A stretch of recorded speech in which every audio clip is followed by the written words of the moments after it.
boy, monkey. Oh boy. Microphone's working. Check. My mug's in the camera. Check. Got animals on my shirt. Check. Got the monkey cam. Check. It is Charity Tuesday, and we're raising $1,000 or more for all the little creatures, like the little monkey butt here, who just can't even face the camera right now. She's just so embarrassed that this is her day.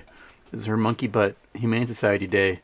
And I'm just rambling so that we can get the intro going, so that people who are watching the commercials, they're also raising money for charity, because all the commercial money goes to charity. So here we go. Ready? 1, 2, 3. Bam! Woohoo!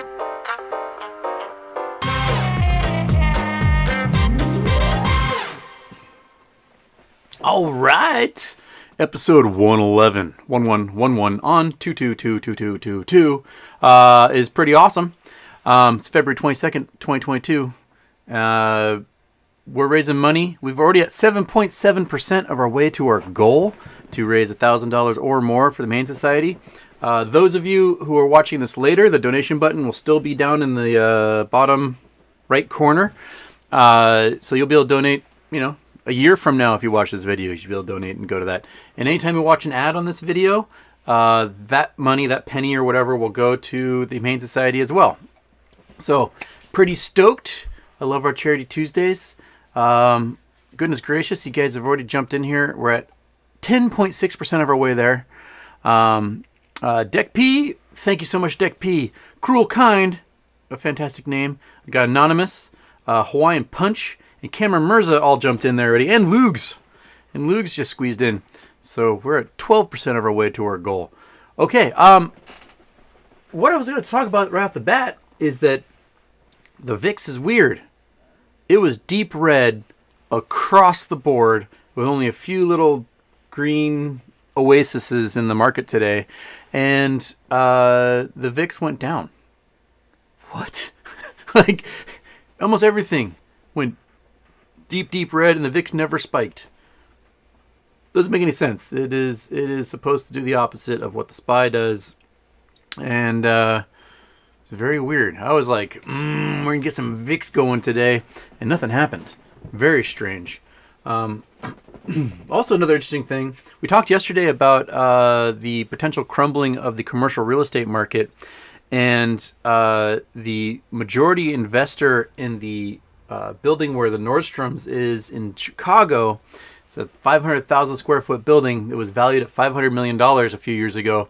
They just liquidated their 50% ownership for like $30 million. And there's still a $370 million mortgage left on that building. So the crumbling of commercial real estate may have begun. Commercial real estate has been severely overvalued the last few years. And I think now it's starting to catch up with everybody that, people just aren't going out. They're doing their shopping online. They're working from home. I'm guessing that a whole bunch of office buildings and plazas and the strip malls and everything else are going to be facing a lot of issues with that. Okay, so did I have anything else to add to that monkey? I don't think so. All right, she's my sounding board. I'm just talking to monkey's butt.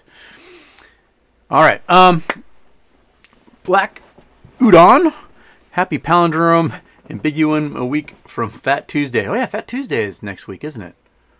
And I am not religious nor am I Catholic, but are you guys giving up anything for Lent? I guess I'll give up Catholicism for Lent. All right. Amy R, welcome. Yes, we'll hopefully mail you out. I won't be egged into yelling at all of you today. Casey Chapman, Houston. 2 questions. Why does everyone tell you happy birthday? Also, what do you think is an efficient way to minimize the wealth gap, especially among Black and Latino population? Okay, to answer question number 1, I don't know. People just started doing it. I think because I may have done a show on or near my birthday at one point, and then people just assumed it was my birthday the next show, and then they just started wishing me happy birthday every day that I exist. So I am every sign of the zodiac now, and you shall all respect that. Most efficient way to minimize wealth gap, especially among Blacks and Latino population. Oh, I don't know if there's an efficient way to do it.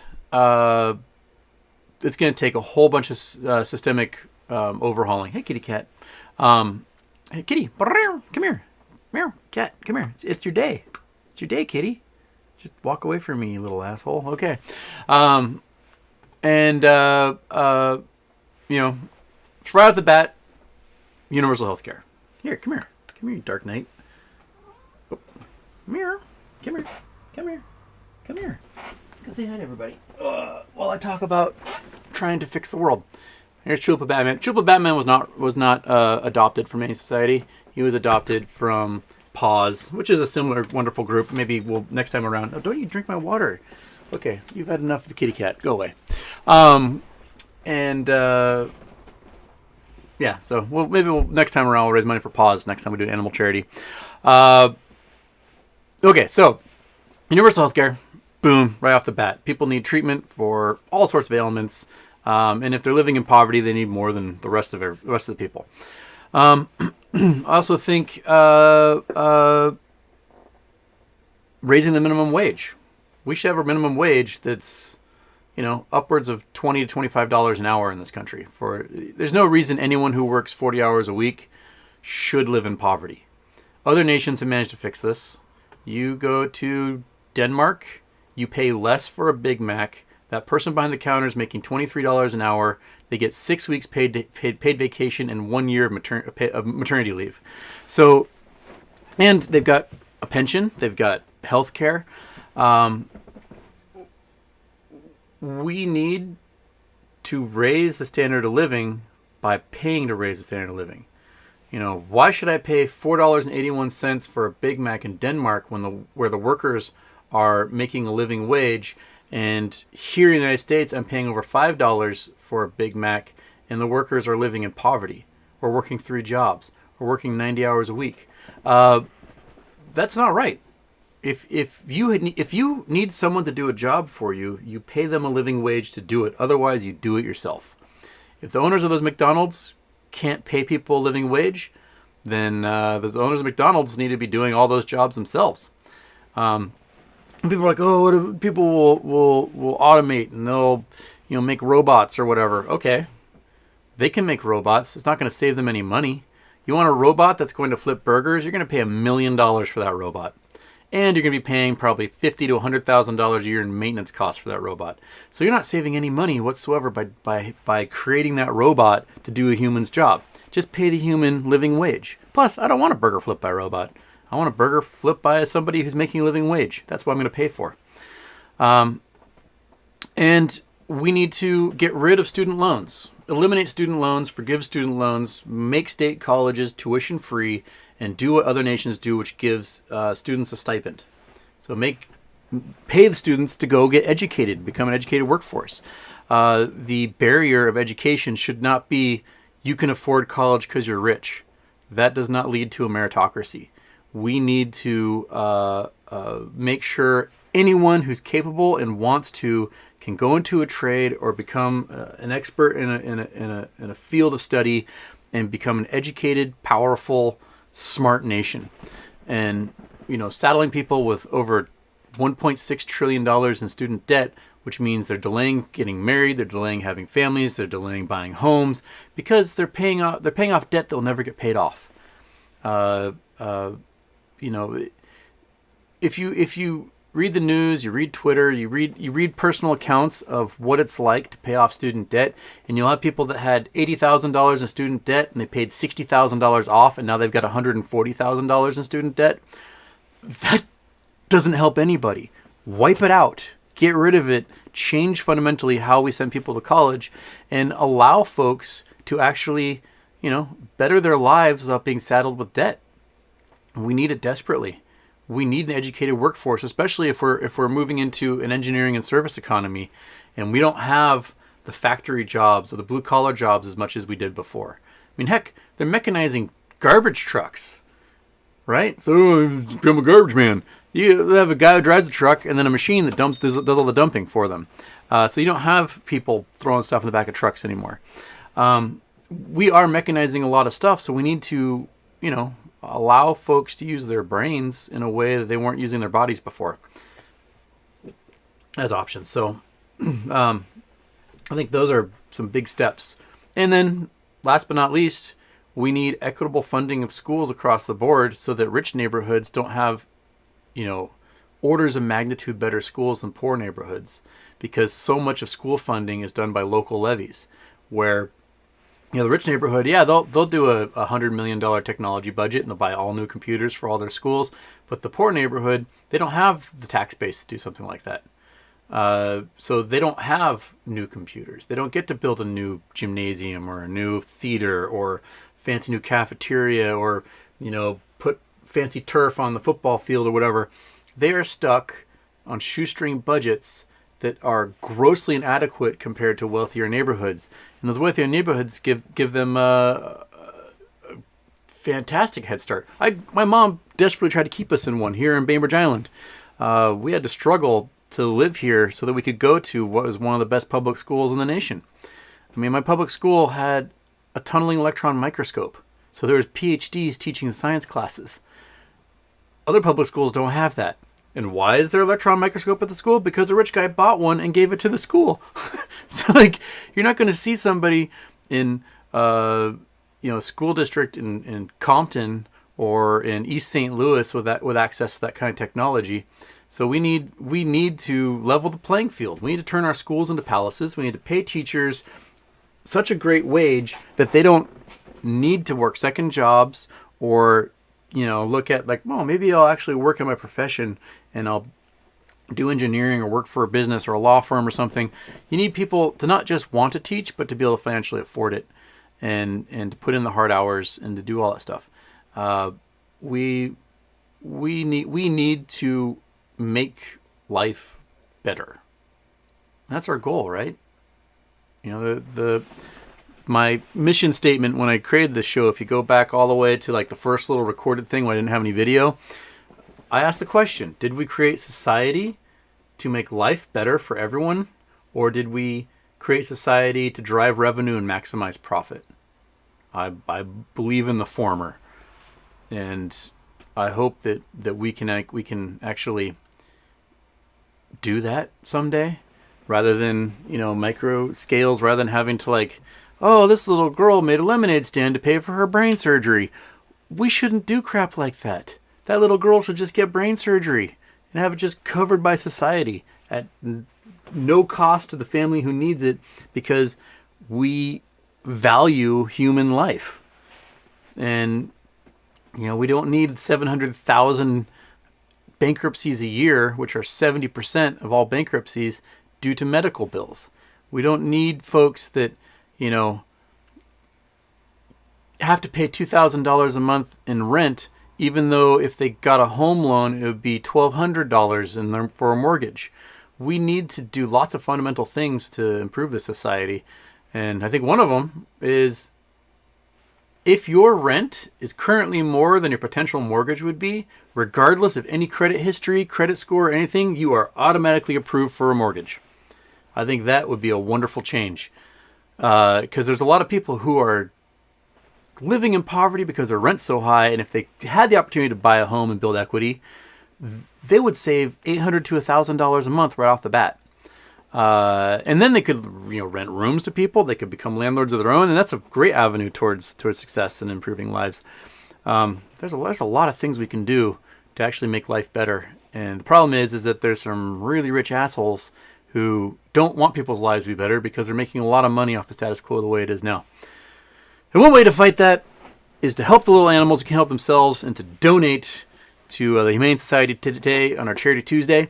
We're at $308 already, 30.8% of the way there.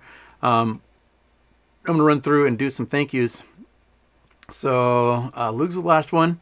Jalen Austin, thank you. Anonymous. Oh, shit. Sorry, I just lost my thing there. Email address, thank you. Another anonymous. John T 3 Pro. Thank you so much. Keith Holmes, thank you. Anna Rolnick, thank you, Anna. Mike Millspa. Another anonymous. Curious One, thank you. Anonymous. CC's Ghost. Anonymous, thank you so much. We're at 358. What? Right on. Okay.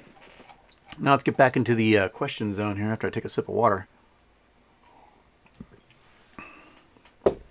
Okay.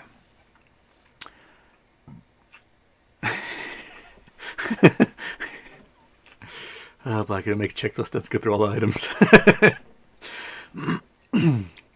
Okay, Kamikaze Trading. Houston, do you think the Ukraine conflict will impact the sooner we sewerage? What were we trying to ask there? Sooner we sewerage? I'm going to say sure, even though I don't know what the sooner we sewerage, what you meant to write there. If I see further down, if you corrected it, I will gladly jump in there. Okay, Fabrizio, what do you think about the Eye of Africa being Atlantis? No, the Eye of Africa is a cryptovolcanic structure.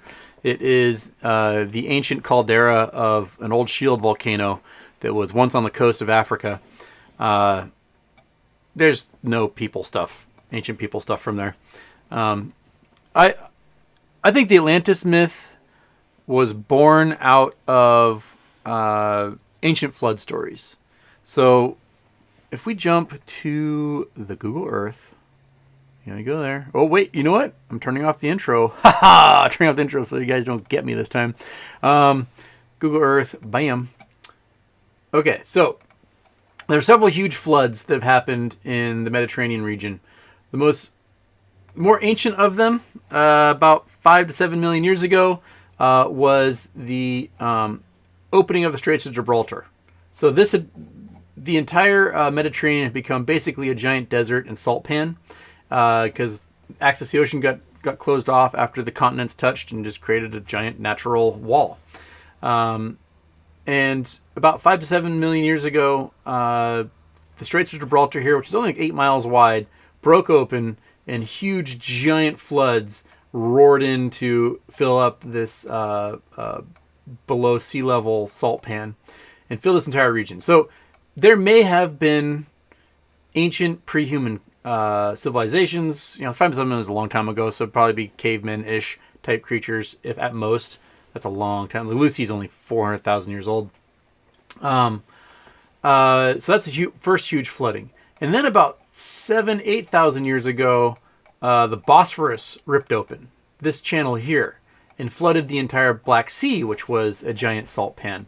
And there were actually recorded civilizations that got wiped out by this flooding. And so this entire region filled in, and the Sea of Azov also filled in. And so there is countless lost souls that got buried in this water in the Black Sea. So ancient civilizations got buried here. There's thoughts that maybe the flood stories of the Bible came from this, but the Bosphorus ripping open does not represent 40 days of rain or whatever. But this was a fairly recent event, geologically speaking, which is within the end of the last ice age. That's probably when this flooded, during those hot periods at the end of the last ice age. So lots of societies were probably lost in flooding. When sea levels rose 9,000 years ago, a lot of coastal towns vanished. You can go to the Nile Delta, and there are lost cities off Alexandria that were flooded by rising sea levels. Everywhere off the Delta here, there's lots of lost ports and cities. So that's probably where Atlantis stuff came from. But the Eye of Africa, this guy here, which people are always trying to send me to, this is the collapsed caldera of an ancient volcano. There's several of these around the world that are just like this, and they're not in Atlantis. They're just old volcanic rock that just the volcano went, oh, I don't have enough magma anymore, and just kind of eroded down over time, and there you go. Okay, back to the Big Houston without starting the intro. All right. Fried Tater, aloha, buddy. Darren Hia, finally made it to an intro. Houston, do you watch Formula 1 and kind of motorsport? I watch Formula 1 when I can. I don't have access to network or cable television. I just have the streaming services. What I do like to watch more is I like rally car racing. I would love to go to like a rally car camp post MOAS and go learn how to like drift, do the finish flicks and drift corners, and that'd be fun. That'd be really fun. I'd probably kill myself, but I'd die with a smile on my face. But yeah, that's the motorsports I'm definitely into if I have the choice. I like people trying to make turns rather than watching somebody make left-hand turns for 500 miles. That's not as exciting for me. I like the thrill of having to brake and corner and hit apexes and do all sorts of those cool things.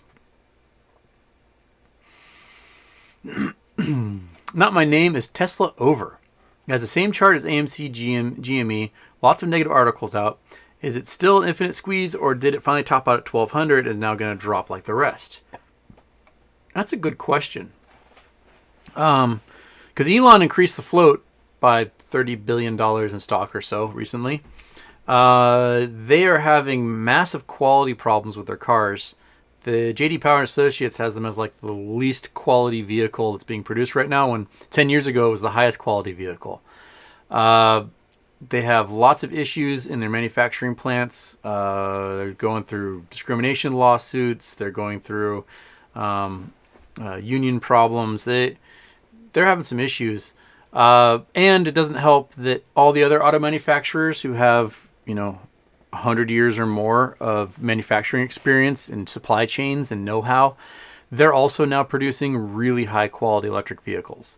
And the electric vehicle market is now like, 20% of all cars being sold are electric. They surpassed diesel passenger cars for the first time. And diesel passenger cars were the most fuel efficient cars.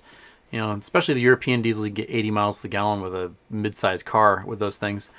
So I think Tesla, there's rumors that Tesla's going to try and buy Mercedes-Benz, Daimler. We'll see if that goes through. Right now they have a lot of market cap they can use to do like a leveraged buyout, borrow against that and buy Mercedes. But each day it seems like the stock value is shrinking. Their sales are going up. They have $30 billion, $40 billion in sales, which is a decent amount, but it still doesn't put them, in like the top 40 car manufacturers. So their value, I think, is because this long squeeze has been going on. But I don't know how many people are still holding on. I don't. I have to look into that further. Elon's got quite a cult of personality around him, and there's a lot of like bros who just are in love with the man and think he's God. And that's probably the best thing they got going for him, is that there's a lot of like Elon drones that will follow him to the end of the earth. And that's probably the main thing keeping the stock price up at the moment. Got Genius, get the gist on. I need to get Josh on here. I've been terrible. Okay, tomorrow I got day free tomorrow. I can actually start reaching out. I need to do yeah. I'm supposed to go on Bulldog Trading too, but I haven't heard back from them. Yeah, Ultimate Lightning Warrior. I'm supposed to do a thing with him.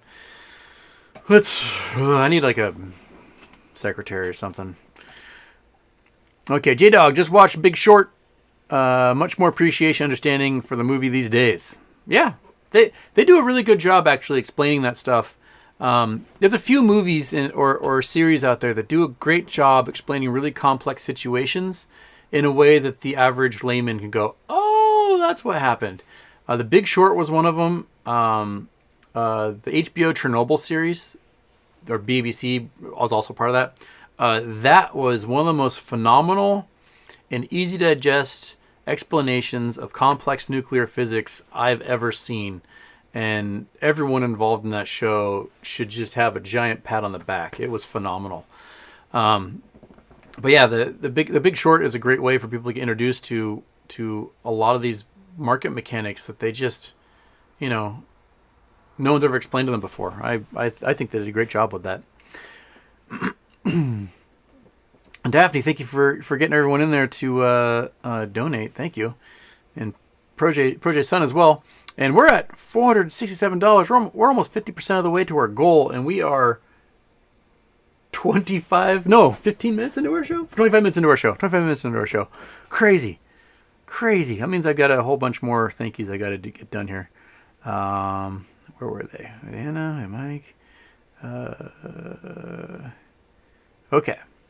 So, where was that? CG's Ghost was like the last bottom one there. There we go. Okay, Anonymous. Daphne, thank you, Daphne, as well. Ginger Rogers. Andrew Stewart. Anonymous. Julian Cavendish, thank you. Homer's Ghosts. Got CC Ghosts and Homer's Ghosts, and you got the ghosts all in here. Anonymous.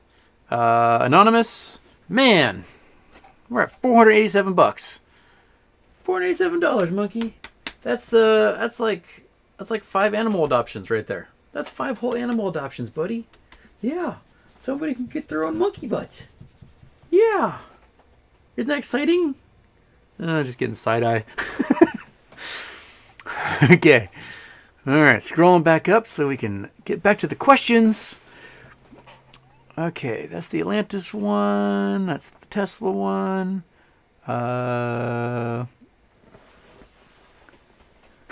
Crafted Genius, if you won't give us your birthday, can you give us your mother's maiden name? Yes. Guess that one as well. There was an old... You guys remember those name generators? You like punch in information and be like, here's your Star Trek name, or here's your, caveman name or whatever. There was the Mr. T name generator. It would ask you for your name, your address, date of birth, city of birth, and your mother's maiden name and social security number. And if you hit go, it would just go, fool. That was my favorite one. Might even still be on the internet, the Mr. T name generator. Okay. Lugs, I am doing well. Thank you, man. Stereotype checkmate Catholics. Yes, giving up Catholicism for Lent. Well, John T, are you in Sweden? Is that why you got the Swedish kroners popping up there? I don't. It always pops up as where someone is coming from usually, or where maybe you're using a VPN. And it's just popping up in Sweden. I don't know. That's why its kroners are showing up. Houston, do you foresee more downside this week? Well, it did quite a rebound towards the end there. Come on, I'm away. Give me the actual... Okay. So, everything took a big drop, and then... Turn at... what time was that? At like about 2 p.m. East Coast time, everything was down 4 to 8%, and then it started bouncing back and leveled off a bit. So it kind of went across the board. Anything that was green, GE was green, Pinterest was green, barely. Those are some of the main. That's about it, and which is incredible to have that much red. And then the value of my VIX calls went down. I can't explain it. Like, everything went red. Why is VIX going down as well? That should be going the opposite direction. Victor Kaczynski.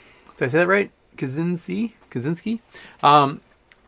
What do you think when the squeeze starts? Before the 3rd of March? I mean... Any prediction I make, there's usually some weird event that happens, and for some reason people start pumping the market again. I'm curious to see what news of Russia-Ukraine comes out. That's really going to dictate oil prices, and these big investment banks are already saying oil should hit $150 a barrel, and even like the main oil trading websites are saying $200 a barrel this year is not unlikely. That's insane. That is absolutely bonkers price for oil. And I think it's if you are an oil company, you don't want $200 a barrel, because that will push people more and more into alternative energy sources, and into commuting less, and people are working from home and commuting less already, that, you know, you're going to be stuck with basically leisure drivers and public transportation that's using lots of that stuff. So, yeah. Bill Coin, how does Super Chat get in here? That's weird. That was only donations. But anyway, Houston, could many of our present social issues, gun violence, crimes, drugs, be traced back to the formative years in a person's life? In essence, we have a machine that creates broken people. Definitely.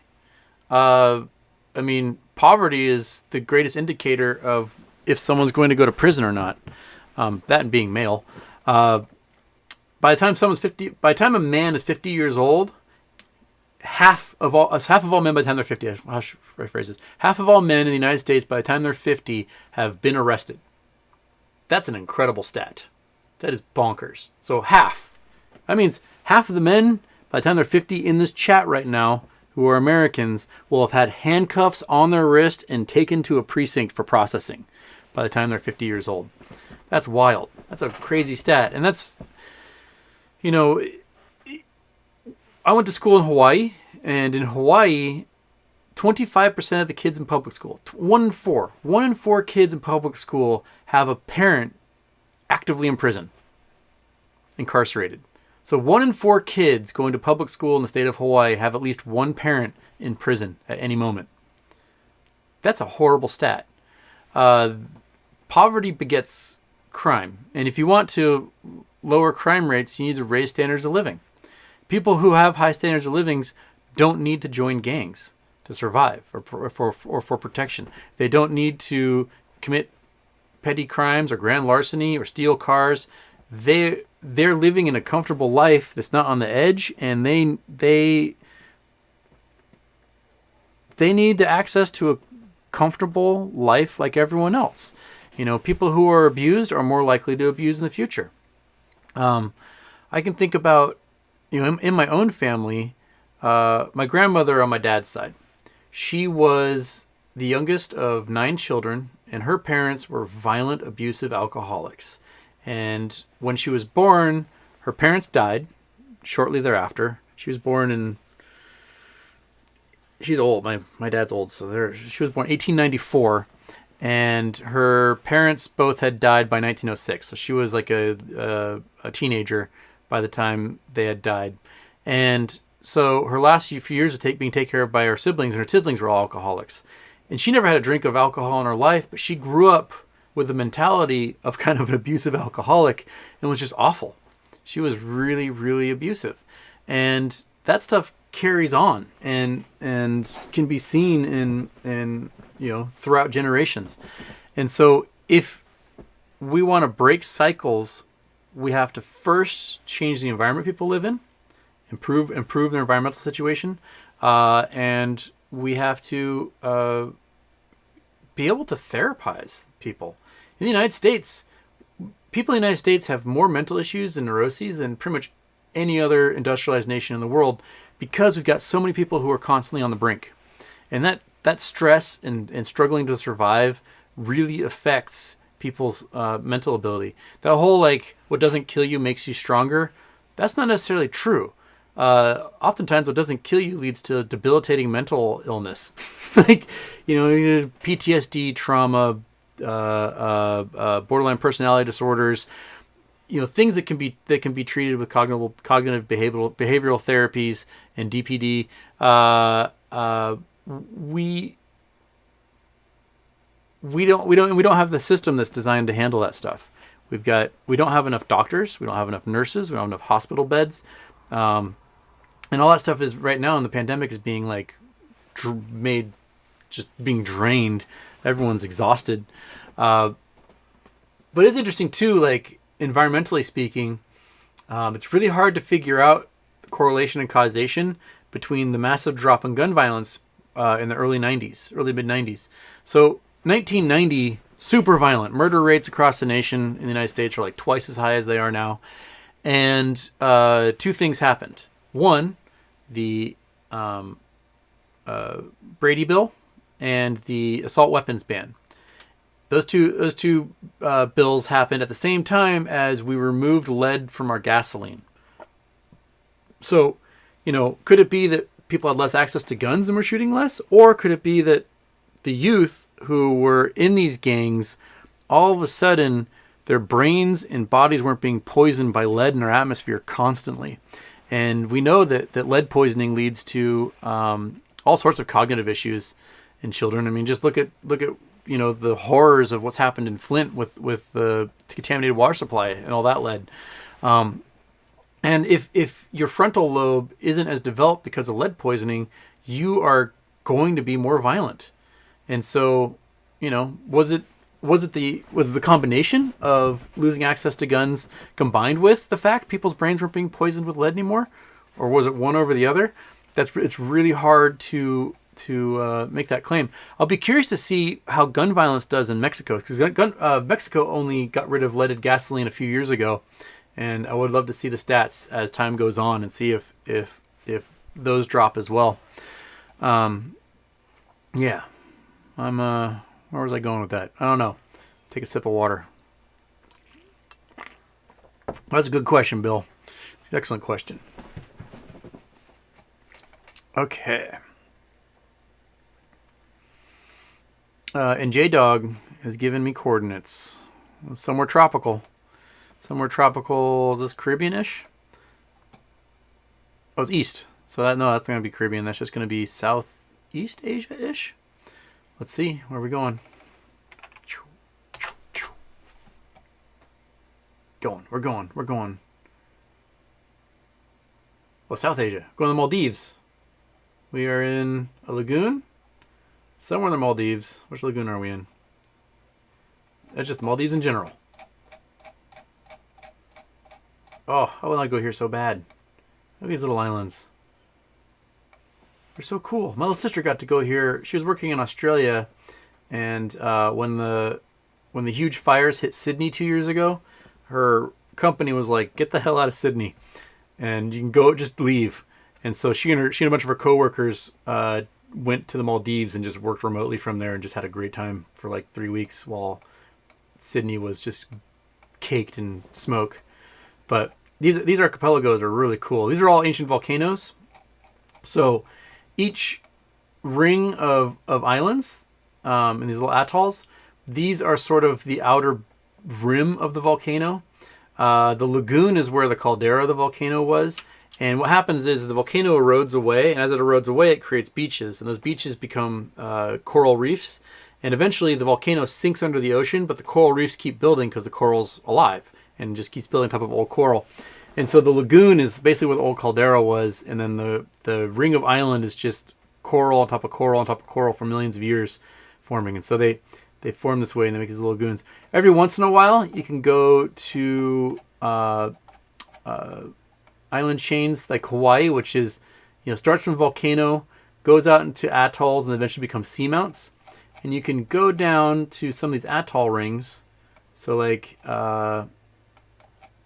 this one here is the French frigate shoals. So here's the ring of coral, the inside of the volcano's there. We go a little bit between the atoll rings and some islands that are a little bit, what the heck is that all about? I don't know what, that is weird. Oh, it's just, okay, here we go. And so, Mihoa, here, this is the last little remnant of the volcano that pokes up. So there's basalt here, there's cinder. It's the last little bit of the volcano that pokes up. And what's going to happen is, you can see the reef is forming at the edge of the mountain here. And so in a few million years, as the Pacific Plate keeps moving further west, this will sink below the ocean, and you'll have the atoll ring of the islands that go around it. So much more like Midway or French frigate shoals. So is this Midway? Here we go. Oh yeah, there's Laysan. Laysan's got the ring of the seamount happening, and there's still a little island right there. And then where are you? There's Midway. So Midway is got there's the ring, and then they built up some barrier islands out of detritus and put in the runways and stuff like that. It's pretty cool. It's pretty cool. All volcanic tropical islands will kind of become that someday. All right. Hey, whoa, we're at $522. We are 52.2% of our way to our $1,000 goal to raise money for the Humane Society and little monkey butts all over the world. Right, buddy? Okay.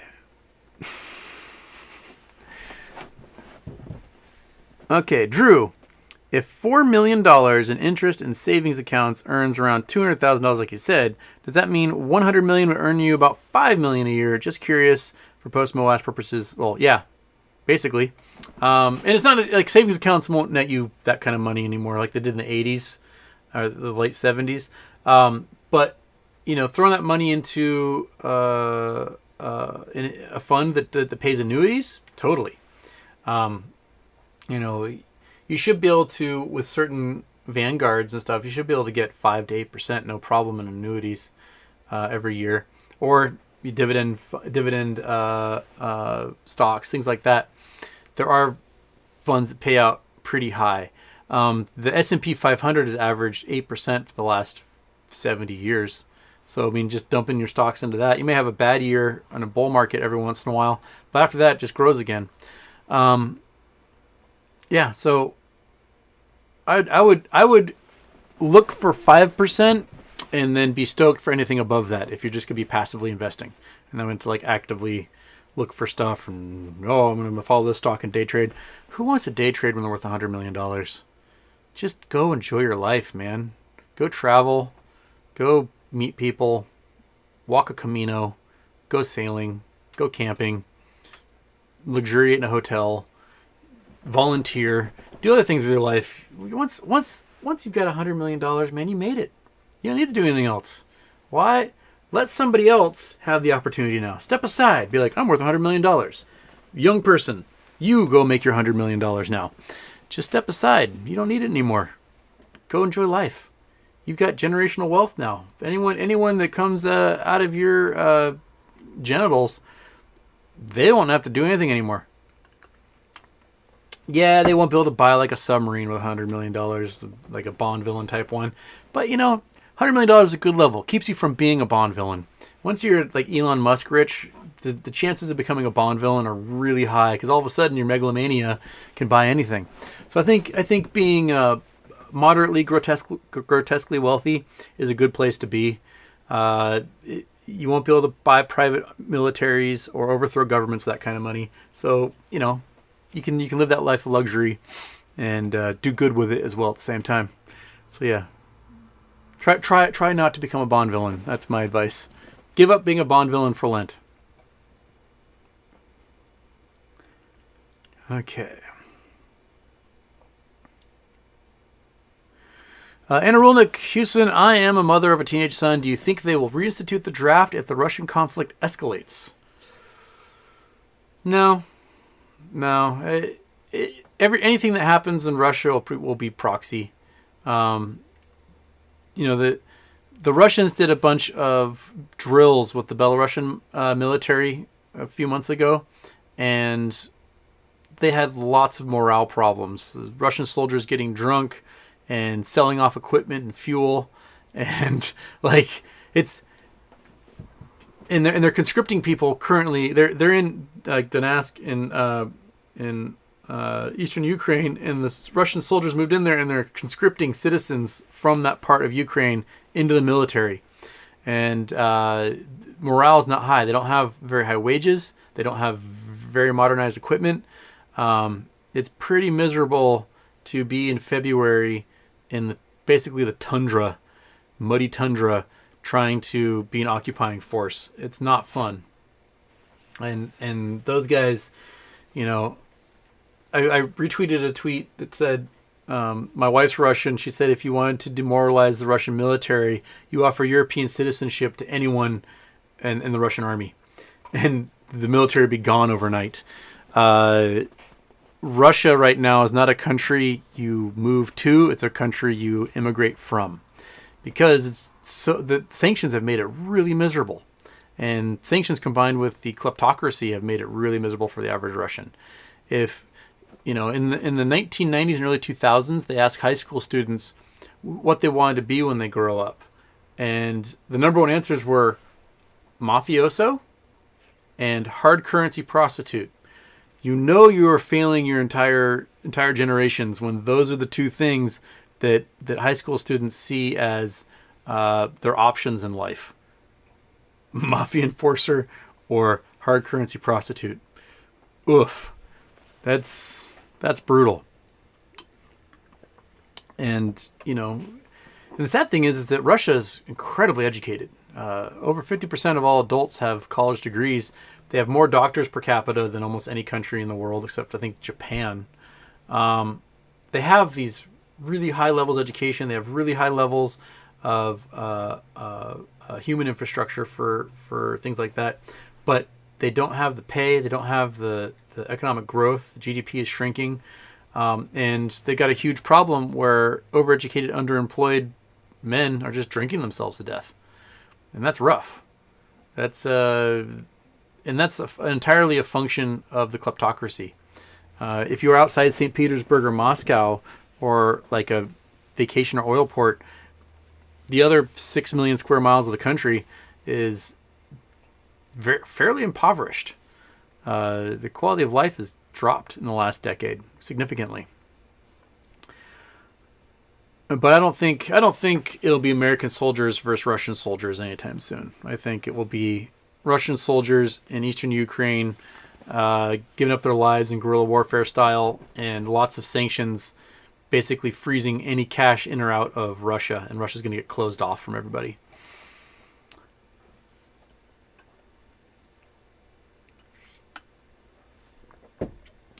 Cameron Mirza, Russell Brand just stated that some speech or topics on YouTube could be charged as terrorism under the Terrorism Act. Anything against the election or coronavirus? I haven't heard of that. I'd have to look at the Terrorism Act and see, but I doubt it. I'm sure folks might get busted with stochastic terrorism. That's when they egg on people and they say, "Hey, you guys should go kill that person or something." That could be charged under inciting, but in general, I don't think so. Anyway, YouTube has their own terms of service and standards and practices, so they just probably go burp when they find that stuff anyway.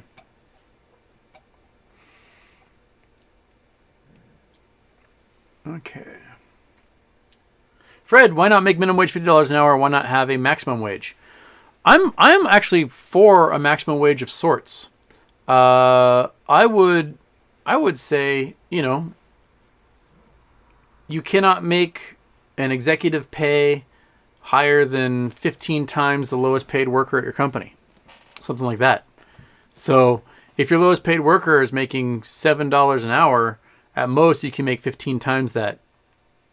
I'm all for that. I'm also for breaking up a lot of huge corporations into a lot smaller companies. I think antitrust laws should be much more liberal in how they're applied. And, we broke up Ma Bell for a reason into dozens of little phone companies. And then 35 short years later, we're back to 3 phone companies again. These banks need to be broken up. Manufacturers need to be broken up into smaller entities. We need to kind of remove the efficiency of conglomerates and make things a little bit more difficult. Namely because rather than having one CEO of AT&T, which has gobbled up over 1,000 companies in the last 20 years, you would have 1,000 CEOs. And if you have 1,000 CEOs, average CEO pay drops significantly. Because now you have CEOs everywhere competing for jobs in all sorts of different positions as C-level executives. You also create, a lot more overhead in administration. You now have rather one CEO and a few vice presidents and whatever. You now have 1,000 CEOs and tens of thousands of vice presidents and upper management, lower management, all the way through. And you've got companies doing competition with each other much more. And once they're competing with each other, now you've got competition for price and access and services. I think that's one of the ways to go. Is there's no reason that in 2020, the worst year for movies on a record, that a CEO should get $20 million in compensation while the employees are living in poverty. that just doesn't work. If you got some ticket taker making $8 an hour and your CEO made $20 million, even though the company lost $4 billion, that right there is a sign that things aren't working out that well. And while there are a few rock star CEOs out there, most CEOs can be replaced by pretty much anyone else with a basic knowledge in the company. They're not that special. You know, going to business school is more about networking and less about actually learning things. Buy low, sell high, supply and demand. There, you did it. Weekend seminars, equivalent of business school for most of these dudes. And, you know, they aren't that special. Their dads were rich. They got in as legacies at rich colleges. They met other rich guys who were legacies, and all those guys were in the same clubs and fraternities and golf teams and whatever. And that's the crony capitalism that makes this thing spin around. They serve on boards of each other's companies. They, go to the same galas and charity balls, and their kids go to the same schools, and their kids 20 years from now are going to be C-level executives for the same companies. Limiting the amount of grotesque wealth that those guys can make not only makes the jobs more competitive, but also will force them to raise the wages of the employees further down that ladder. I don't think football coaches at college should make millions of dollars a year. That should not be a thing. If you want to make millions of dollars a year, you coach the NFL. But if you're going to coach a college football team, yeah, you can make a comfortable living, but you shouldn't be making, 20 times what the governor of the state makes. You're coaching a football team. That's it. You go and recruit a bunch of high schoolers and then don't pay them any money and make a fortune off of their labor. And, NCAA will license their likenesses to EA Sports and everyone else. And, but yeah, no, football coaches shouldn't make $5 million a year. They shouldn't. $200,000 a year is plenty. And I don't know, you give them a house to stay in or something. It extends across the board. We do some weird, we pay some weird people weird amounts of money for things. Okay.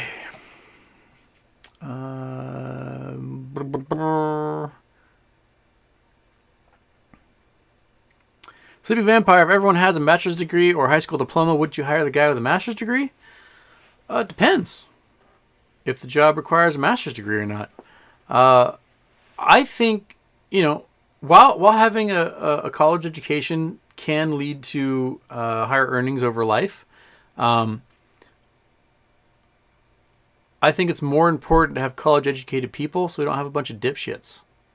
I think that's the most important thing. Society full of dipshits begets a society full of dipshits. And we are an idiocracy territory. We need to support those who want to broaden their horizons and learn things. Yes, there are people who go to college specifically to get certain jobs, but there's also a huge contingent of people who go to college to learn about things they're interested in or to get a liberal arts education and just kind of become a rounded individual. They go for the socialization, for the experience, to break outside the bubble that they've been stuck in from K through 12. There's lots of reasons to go to college and get educated. Some people just like learning, and they want to go to college and learn things. They want to tickle their brain as much as they can. So yeah, but they're always saying like, oh, we support people in vocational schools more and get more people to go into welding or whatever. Cool. We do need vocational experts, and there are people that are completely fascinated with vocational schools. But there are not enough jobs out there to support a huge proportion of the population going into vocational schools. There just isn't. And so, There's a reason why every few years Boeing lays off 50,000 machinists. Because every once in a while, like, it's too many machinists, let's just lay them all off and save a bunch of money. They do the same thing at factories, the auto industry, and all of a sudden there's a glut of people with trades who have they got to go back to school and learn how to do data entry for a computer or something. People change careers on average something like 6 times in their life. That's a lot of times to change a career. People don't it's not Japan where out of college you get a job at Panasonic and 40 years later you retire from Panasonic. Companies don't show employees loyalty, so employees don't show companies loyalty here. And people are learning during the Great Resignation that there's greener pastures. Why should I stay with this company when I can move on somewhere else to somebody who's going to treat me better?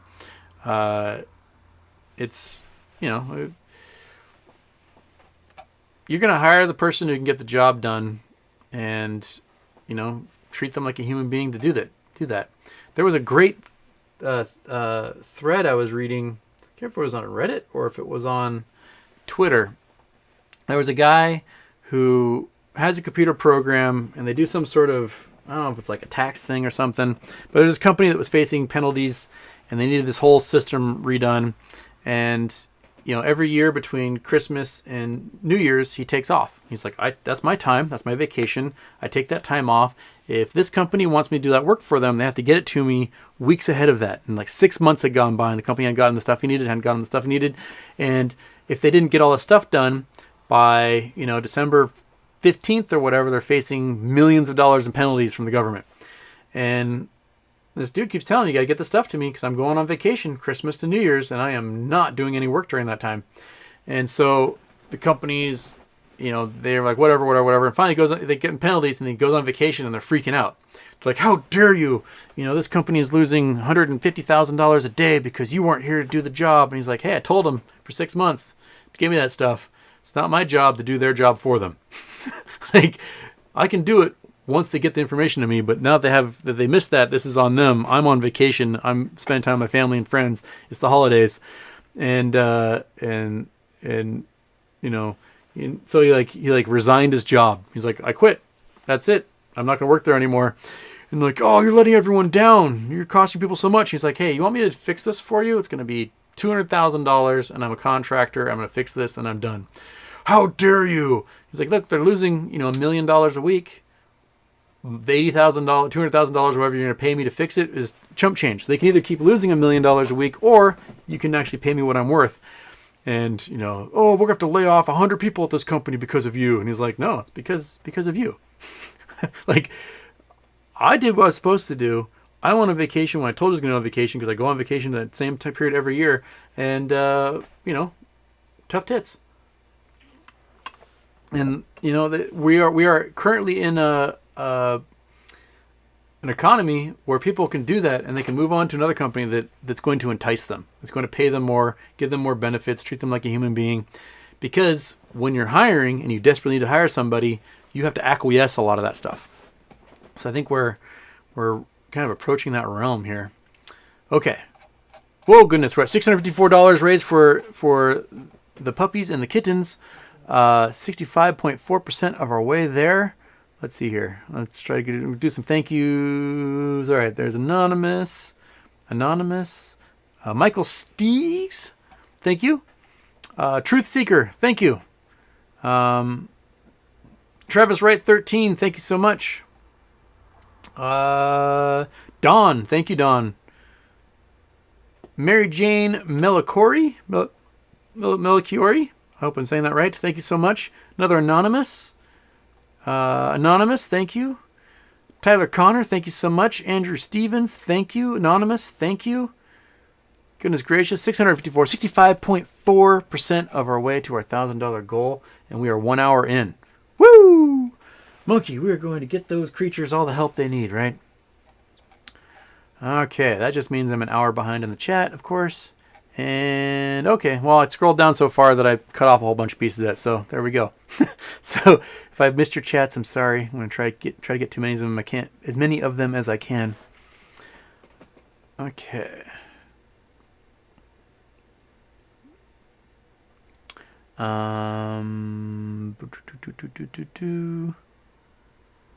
Andrew Stewart, Houston, you have the best community on YouTube. Good people want to make the world better shape, and we found it. Yes, I agree. You guys are awesome.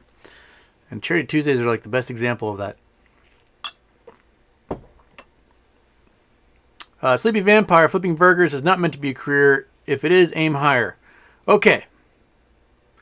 This is one of those paradoxes where they're like, go to college and get a college education or else you're going to have flipping burgers. And so you go to college and you get giant amounts of debt and you end up flipping burgers anyway. Like,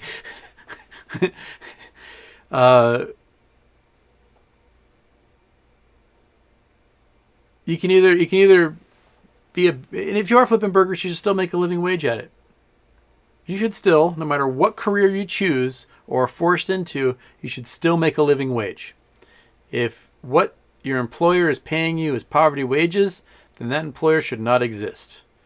U.S. tax dollars subsidize Walmart to the tune of like tens of billions of dollars a year in welfare and in food stamps, SNAP benefits, because they pay their employees poverty wages.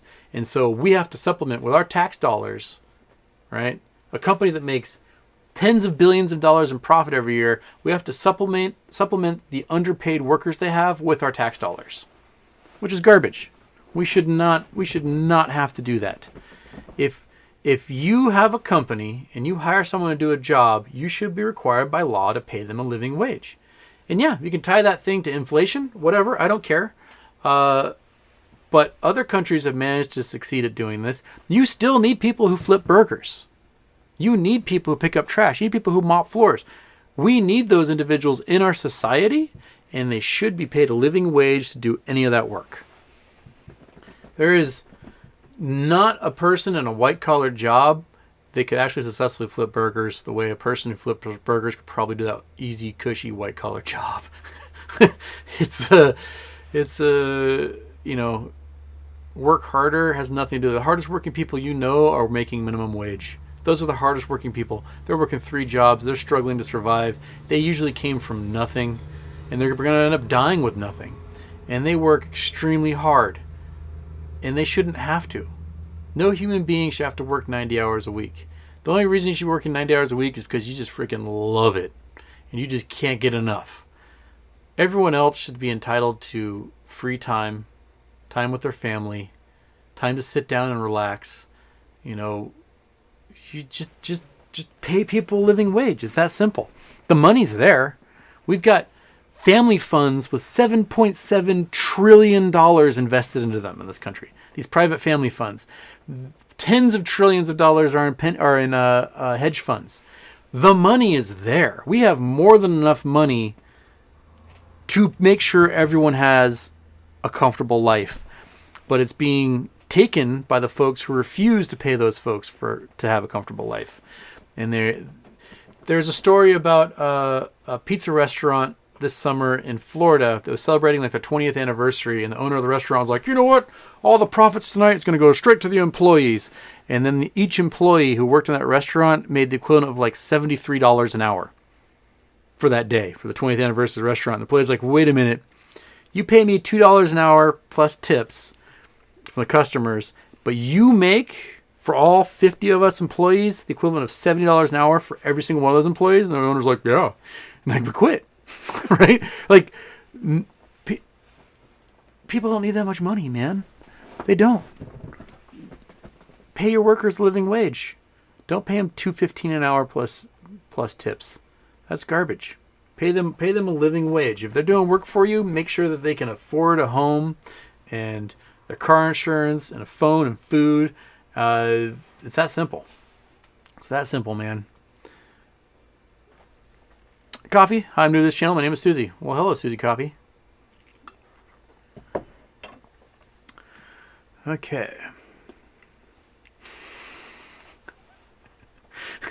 Hugh G. Rection, Houston, retired geologist of 29 years. Good explanation. All right. Excellent. Okay. MG, I'm glad I found you on YouTube. I'm glad you found me as well. All right, Highway Frog. We flew to Seattle twice to see Queensryche at the Moor, and Jeff Tate Winery was phenomenal. Why do you think the best talent comes out of Seattle? Oh man, the best hypothesis I heard. There's a movie called Hype, which came out in the late '90s about like the hype behind the grunge era, and basically let's look at a map. Let's look at a map here. Okay, so we're gonna go to the Pacific Northwest. And Queensryche is friggin' awesome. One of the guitarist for Queensryche is also a pilot, and he was the co-pilot with a friend of mine on like private jets for a while. Okay, so we got the Seattle area, got the Northwest. In the 60s, a couple of tours made it to Seattle, but not too many. And then basically from the early 70s through the early 90s, bands never made it further north than San Francisco. And so they're like, oh, it's too far to go to Portland, Seattle. We're just not going to deal. And so Seattle ended up forming, their own Led Zeppelin, their own Beatles, their own, Pink Floyd and whatever. And so these musicians became very insular. The only shows you could see were the local musicians. So they built these huge fan bases.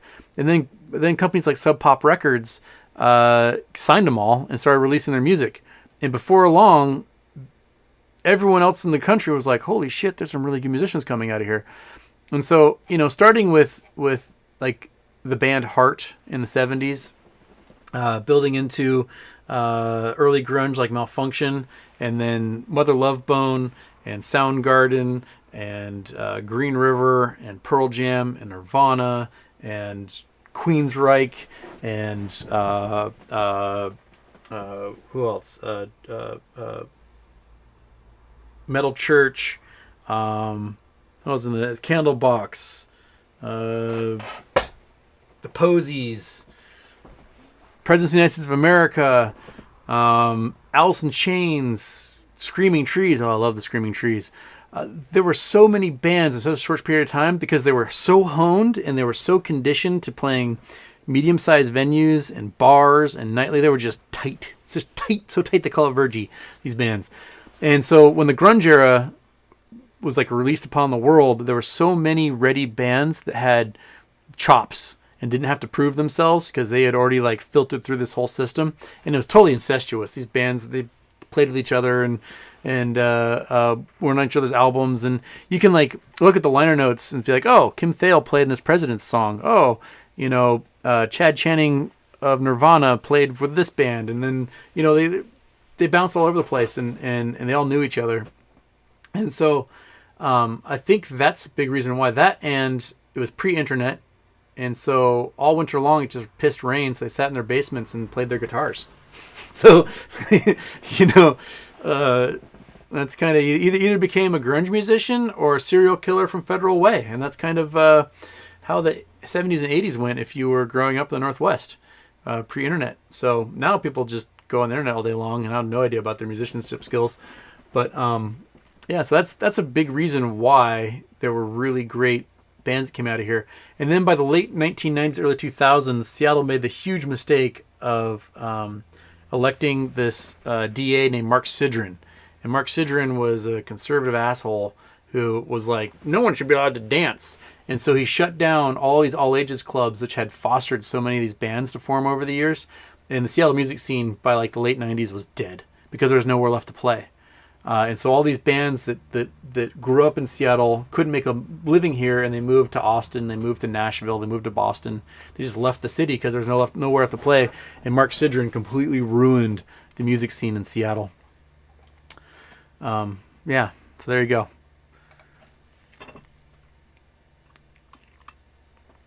But Queensryche is just the tits. They're fantastic. Lap 27, hey bro, I have a feeling you hate Elon. I like you both equally. I don't like Elon. I think Elon's kind of a bad person. And he's let the cult of personality go to his head, and he's closer to a Bond villain than... Only the person that's probably closer to a Bond villain on Earth is Peter Thiel. Peter Thiel, I think, is actively a Bond villain at this point. But Elon is racist. He doesn't actually care about humanity. He will gladly overthrow the Bolivian government for access to lithium. He's just... If Elon Musk had been born poor, you and I would have never heard of him. But he grew up in the largest house in Pretoria to a father that owned the largest engineering firm in Africa, who also had, apartheid emerald mines. His mother not only was, but still is a supermodel at her age. He grew up with a lot of privilege and access that other people did not. But he likes to tell everyone that he came from humble beginnings and, he was poor in grad school. But you can read, the works of his ex-wife who met him in college, and she was like, no, he was a rich kid. That's why I dated him. He had the fancy apartment. He had all this stuff. And his access to all those things came from his privilege and wealth. And he does not believe other people should have that kind of privilege. And I think his tweets, and it just oozes that stuff.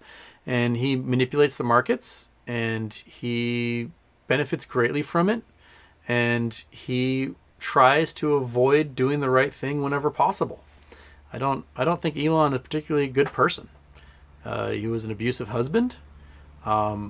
He's just not that great a guy, but he's got this huge cult of personality behind him, and he talks a good game every once in a while. And I think it's fair to criticize billionaires, criticize people who are worth $300 billion, because no one on earth should be worth $300 billion. Not now, not ever. We need to have a system that does not allow people to get that kind of wealth. It just shouldn't. If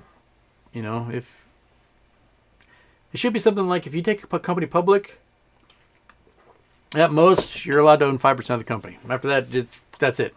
And spread that wealth, man. If you want to make that company public, you can own 5% of it, and then that's it. Something like that. We have to stop concentrating wealth the way we do. It makes people way too powerful who shouldn't have that kind of power. And I don't know. Make the playing field more level. Don't concentrate power into folks like that. Okay, Apollo God. It's got some coordinates. Let's see here. 6 degrees east, 46. So we're in Europe for this one. 46 degrees. That's going to be like France, maybe? Is that what I'm thinking? Germany? Let's go. Bam. Oops. I got to put her on the scene here.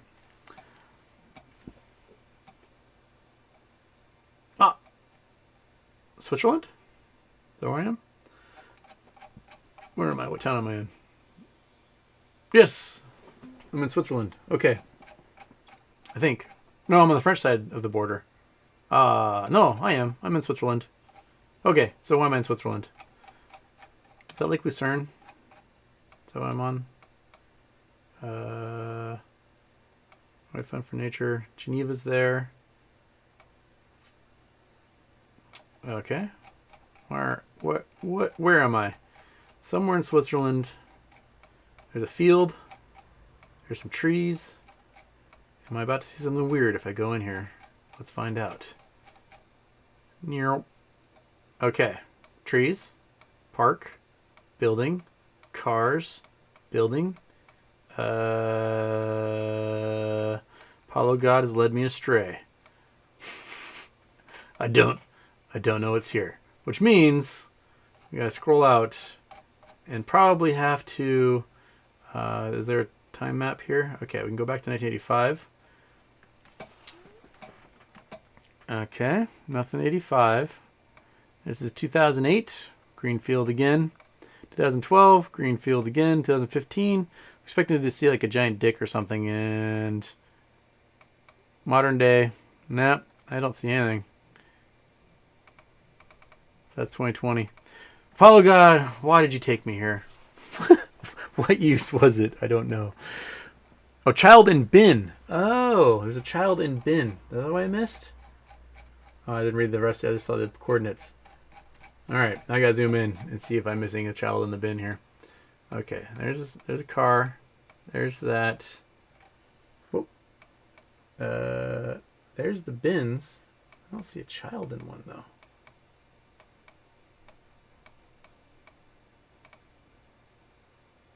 for the next one. I want to see a kid in a bin. Come on, kid. Show me.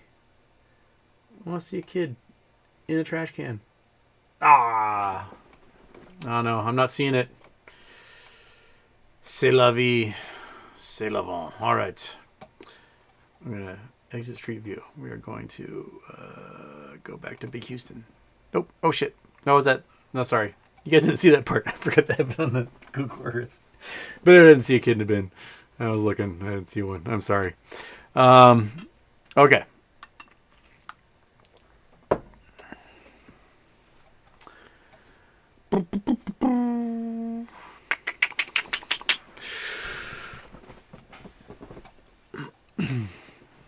Sleepy Vampire, how much would McDonald's cost paying a high school kid $25 an hour? It wouldn't cost any more than it does now. Because in nations where we pay people the equivalent of $25 an hour, the Big Mac actually costs less than it does here. Not only that, they get the $25 an hour. They get full health care benefits. They have a pension. They get 6 weeks paid vacation. They get a year of maternity leave. And a burger in Denmark is cheaper than a burger in the United States of America. Right, monkey? Right. So we have... Oh, I can't cover your blanket if you're sitting on the blanket. You're going to have to learn this one of these days. Oh, I know. It's so difficult. It's so difficult being a dog. I know. Oh, I just totally electrocuted your ear with that. Sorry. Yes, it's your day, monkey. And we're at $743. 74.3% of the way to our $1,000 goal. Raising money for the Humane Society. Which also means we got to do some thank yous. Goodness gracious, it is thank you time. Okay. Cameron Mirza, thank you. Tyler Connor, thank you. Anonymous. Billy Miles, thank you. Anonymous, thank you. Who else we got here? Got another anonymous. And then there's Andrew Stevens and Tyler Connor again. You guys are fantastic. $743. What? Man. Okay. And yes, I'm always behind in the chat, especially Charity Tuesday when I've got to scroll up and down and thank people for donating and helping little creatures like this blob under a blanket here. There she is. There's the monkey butt. Get her back to the screen there. Okay. Boo, boo, boo, boo, boo. All right.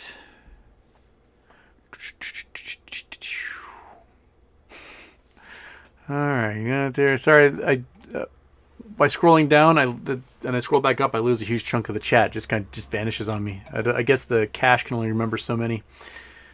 Okay.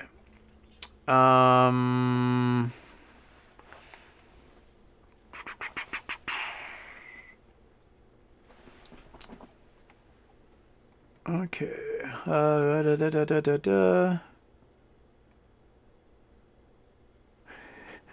What is this? Whatever it is where I want to donate to. I don't know what that even means. Okay.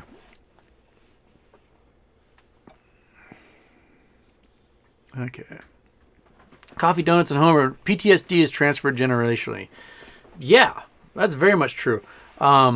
If you guys watched 60 Minutes a couple weeks ago, they did a story on the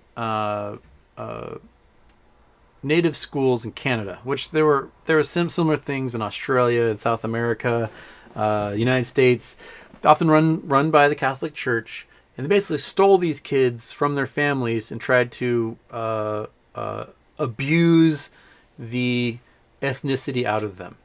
And these kids were physically abused. They were sexually abused. There was a lot of trauma that went into them, and then they were set free into the world when they turned 18, if they didn't die. Hundreds of thousands of them died. And, they didn't know how to love. They didn't know how to be married or raise a family. All they knew was abuse. And yeah, that stuff carries on generationally. And we have to do what we can to stop the cycles. And the only way we're going to stop the cycles is to educate and to therapize people. Make them feel loved. Make them feel wanted. Make them feel like they have a life worth living and something to give, that's one of the most fundamental things we need to do to help fix a broken society. Because we break people really easily in society.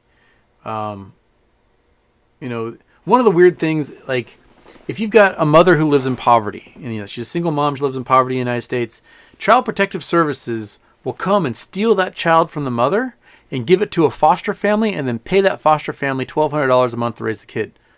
Why didn't you just give the $1,200 a month to the mother in the first place? Why steal the kid from her and then give it to somebody else and pay them to raise the kid the way you could have paid that mother to raise the kid? That leads to a broken system. And those kids in foster care, the abuse rates of kids in foster care are through the roof. There are entire families who make their livings off of fostering kids and then working them like slaves. That dude, Lavoy Finicum, he was one of the occupiers of the Malheur Wildlife Refuge in Oregon. He had a ranch where he didn't have employees, but he had like 10 or 15 foster boys. They'd work like slaves on the ranch and then make $1,200 a month off every single one of those kids from the state. And, when he was facing potential criminal prosecution, he basically abandoned those kids to go stage the takeover of the wildlife refuge. The government came in and took the kids from him, and his comment wasn't, "Oh man, where are those kids going to live?" or what's going to happen to them. The first thing he said was, "That's my primary source of income." And then he tried to shoot a highway officer and got blown away in the process. But if we're going to rip families apart, it doesn't work. Kids. It's one thing if the parent's abusive. Yeah, you're gonna have to create a better situation for the child. But if the parent's crime is being too poor, then you just raise the standard of living for the person who's too poor, so their kid can grow up in a loving house with food and warmth and the things they need, rather than sticking with strangers who are going to treat them like cattle or slaves or toys to abuse or whatever. There are things we can do fundamentally different and to break that generational chain of PTSD that gets carried down. We can be better, so we should do better.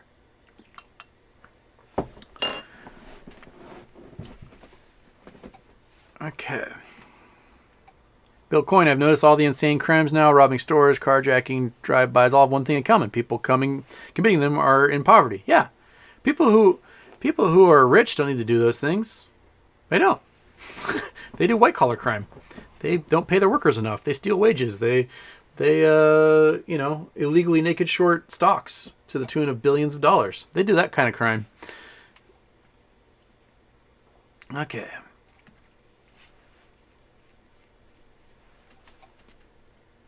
Brandon T. Houston, if later on China invades Taiwan, how would even sanctions work? I mean, all the manufacturing is located in China, and couldn't they just declare all foreign bonds insolvent in retaliation?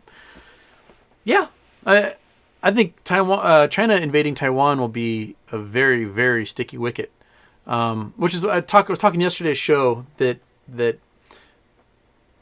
we may, as a government, have to force American companies to remove tooling in China now. We have to be like, hey, you got to pack up all your tooling. We don't care where you move it, but you're just not going to be manufacturing that stuff in China. I'm not sure exactly how we go about that, and if there'd be WTO complaints and things we have to deal with. But China needs our money, and we need China's products. So if we can move the tooling outside of China, then we don't need China's products anymore. We can make that stuff somewhere else. And if China loses us as a customer, and China loses their hard currency access, they might have kick-ass infrastructure right now, but that infrastructure was built with tofu. You can see those maps of all those high-speed rail lines all over China. There is a particular rail line. It's like a 1,500-mile line from Beijing to Shanghai or something like that. And the train goes 400 miles an hour. and the concrete has to be made to a certain qualification. And they only had enough of that high quality concrete for like the first 10 kilometers, and the other, 1,000 miles of line were made with an inferior concrete that has incredible stresses put on it in corners especially. And so that stuff's going to start flaking and breaking apart, and their infrastructure might be wonderful for the first couple of years, but their infrastructure is going to have some serious issues with wear and tear. And if they don't have foreign dollars to replace it, it's just going to crumble apart. Chinese contractors definitely cut corners whenever they can, and there isn't quite the standard of quality that's forced through regulation like there is in other countries around the world. So without our dollars and our euros, they're going to really be hurting for keeping their economy growing. And right now, it might be working in their favor to default on all these bonds, because what are these banks going to do other than just write them off and lose those assets under management? Sucks to be you. But it's also going to lead to a lack of investment from foreigners because the risk will be too high.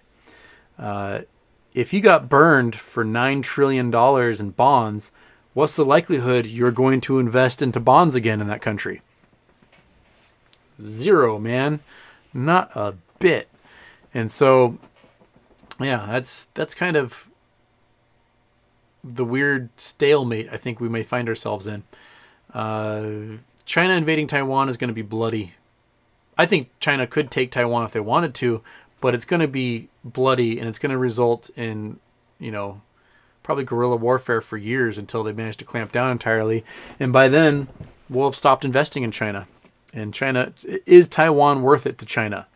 Is Taiwan worth losing trillions of dollars a year in sales and being cut off from the rest of the world and being insular again like they were pre-1970s? I don't think it is. And I think they know that.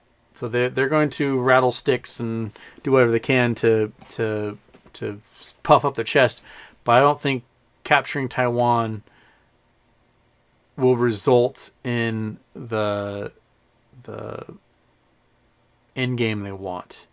Right now, there's a weird thing going on with the media. So lots of rich Chinese billionaires are investing a ton of money into American movies, into Hollywood movies. And movies have to be censored or edited or have storylines that don't offend Chinese censors if they want to be successful in China. And so there's all this catering that's going on to make these movies successful in China, and they're dictating what can go into our films as a result. And, a simple solution is you just cut off Chinese investment into American movies. Done. You just remove that dumb money, and all of a sudden, Hollywood is no longer trying to entice them.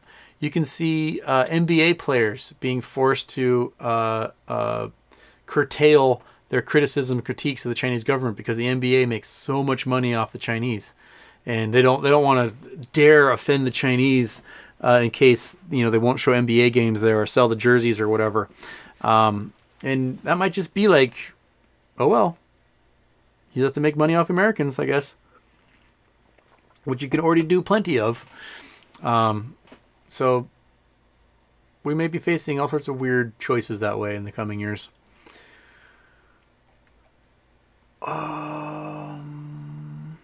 Parataran, what is your opinion on the single most interesting section of our planet and why? Also, sorry I can't donate. All of my spare money goes to GME or emergency fund. Also, what happened with 22222 hype. 22222 hype is just numerology. It's just, our dates are completely arbitrary. We could have made the 1st of January sometime. It was December now, and then February 22nd would have been a month ago. Whatever. Yeah, so dates are arbitrary. That's all hype. It's all meh. My opinion, the single most interesting section of our planet.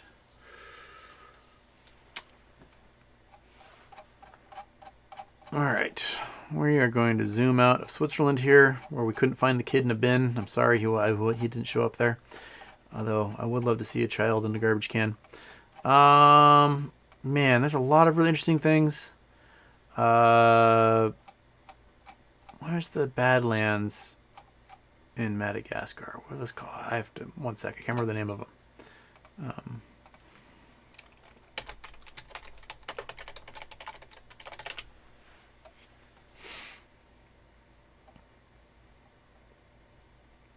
Red karst. That's what I'm looking for.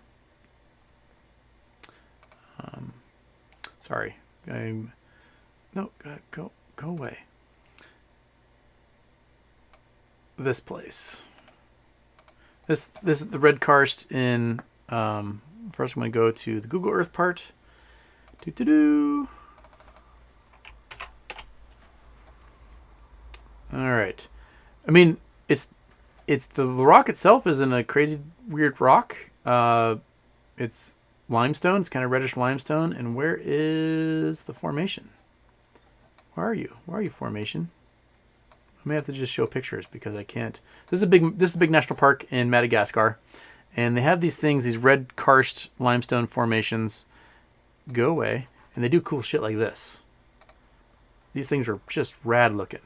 And it's the way they erode from natural acids in the rain and just kind of eat away, and they make these like impossible badlands. They're just really cool. I'd love to see them someday. Yeah, red karst limestone. That's what it was. So these hoodoos. There we go. They just make these cool formations. And I just think they're really rad, and I want to see them someday. I don't know, stuff like that. I love this stuff.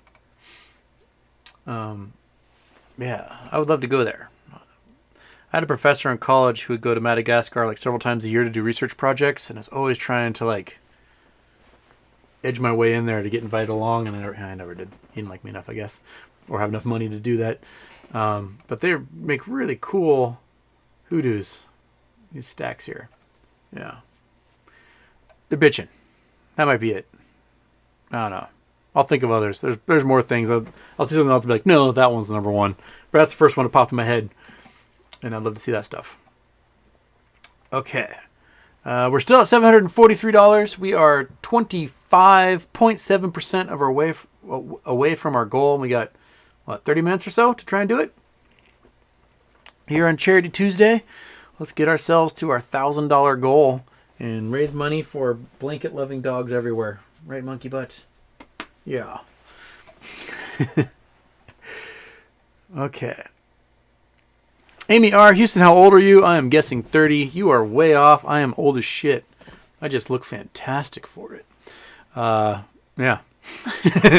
I'm in my 40s. We'll leave it at that. Clean living. Dirty in mind, clean in body. That's how you live. And to look much younger than your peers. Okay.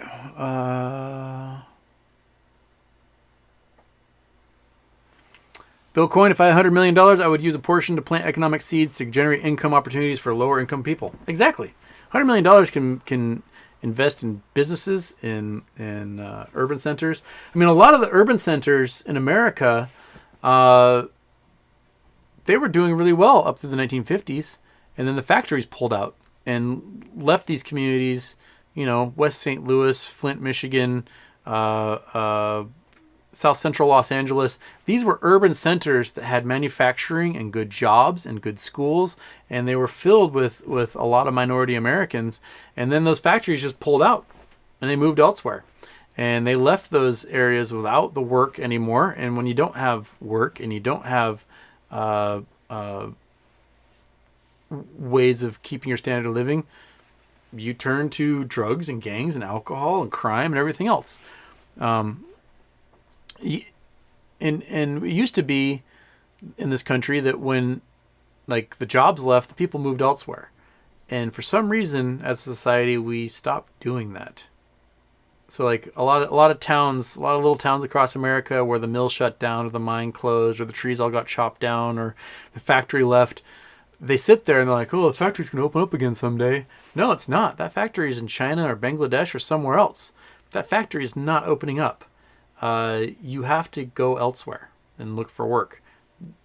Immigrants, people that are descended from immigrants, those people left what they know and love in their families and came to America to find work. And they found work, and 4 generations later, the work went away, and the family, those people who were descended from immigrants won't leave and go find work elsewhere. Then sometimes that is a solution for a lot of things, is to just go elsewhere. Where the Malheur Wildlife Refuge is in Oregon, out in Burns, Oregon, is a wasteland. And those people for 40 years now have been hoping that the pine mill would open back up again. It's not. There's only so many Subway sandwich artists that one town can support. And, the ground is absolutely barren and dry, and it takes 200 acres of land to feed one cow. It's just awful, awful, barren moonscape. And people keep trying to make a living off that land, and it just can't be done. It can't. It's so barren that I don't know why people live there. I honestly don't know why they're there.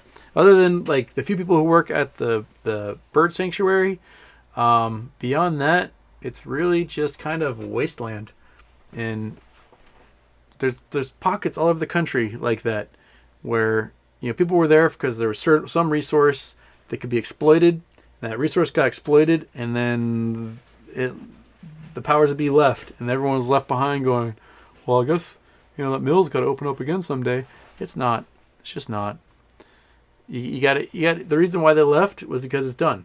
They cut all the trees down. That's it. There are no more trees to cut down. The mill's not opening back up. You're gone. The mine played out. There's no more minerals. They left. They're gone. The factory moved all their tooling to China.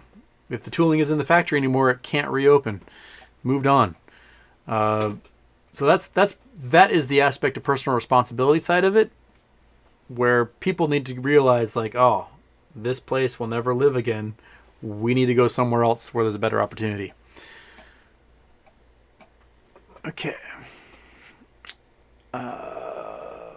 And a reminder, we are Charity Tuesday. We're raising money for all the creatures of the Humane Society, where our little blanketed monkey butt came from.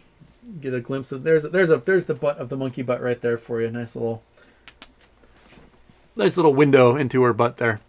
And that's what we're raising money for. We are up to $748. We're about 25% away from our $1,000 goal, raising money for the Humane Society. So give early and give often. Let's help these creatures. Let's get there. Let's get to that $1,000. That's about enough to raise and adopt 10 animals right there. So you guys just help 10 animals. So let's do it. Coffee, Donuts, and Homer Motley Fool bought GameStop stock recently. And also Motley Fool is rapidly deleting all of their anti-GameStop articles. They got busted deleting like dozens and dozens of them. And what is it, because they bought GameStop? They want the GameStop stock to go up, or is it because there's now RICO charges against some of their owners, like Citadel, or potential RICO charges against them, and it can be evidence used to show market manipulation? Yes. Okay.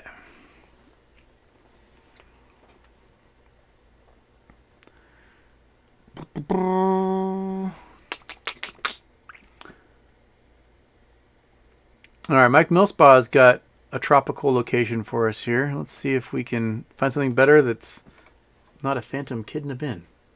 All right, there's that. Gotta turn you on. We go bam, bam, bam. We are in, where am I? Another atoll. We're in an airport on an atoll. Look at that skinny little runway. Marshall Islands International Airport. Marshall Islands are a crazy little chain of atolls there. My Chinese friend, Coco, her parents run, I can't remember which island now. Her parents run a grocery store on one of the little atolls here in the Marshall Islands. There are tons of Marshallese that went to school with me at Hilo. Tons of them. Yeah, you can go to. I'm not sure why so many went to Hawaii. Maybe because it's just the closest flight. You can go to Hawaii. You can go to, I don't know, maybe New Zealand, but Hawaii's the closest. That's probably the reason why they were going to college in Hawaii. But yeah, these are all atolls. These are all former chains of volcanoes. Let's see if we can follow these volcanic chains anywhere. Tuvalu might be the closest. And these are still atolls. So we go down Samoa. So these probably all chain off of Samoa, be my guess then. So Samoa is the recent volcanic islands that have formed. And then these are the chains off of Samoa that have turned into atolls since then. Yeah.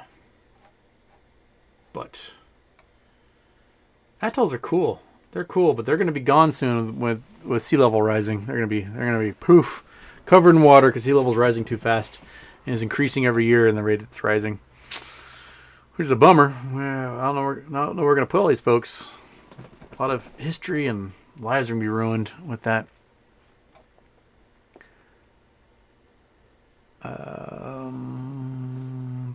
Boom. I got some Gurk fans in here.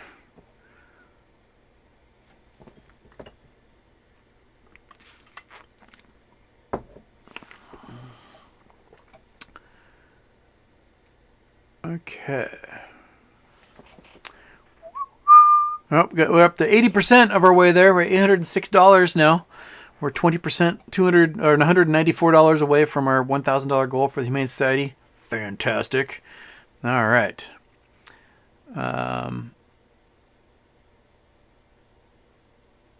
Smooth Gotti beats Houston. You think coaches are bad? Look at how much baseball players get paid. I mean, I think if you're a professional baseball player or coach, yeah, you are making a ton of money. But if you are a coach for a nonprofit state college, the football program should not be the goal of that college. Football should be, some students want to play football. Cool. But these football programs, they make tens of millions of dollars a year, and the money goes into the coaches, the stadiums, the locker rooms, and not to the players. And, I don't know. I just think it's kind of gross that public dollars at public universities pay these coaches an insane amount of money. You just put a cap on how much coaches can earn, and you'll get coaches. They'll still play football. You'll still get good coaches, and it won't change the difference. They just won't be making $6 million a year with state dollars. In most states, the highest paid employee is a basketball or football coach. Highest paid public employee. That doesn't sit well with me in any way, shape, or form. This is someone who played college baseball. I don't like the idea of coaches making that much money. I just don't. It's weird. It's a weird thing.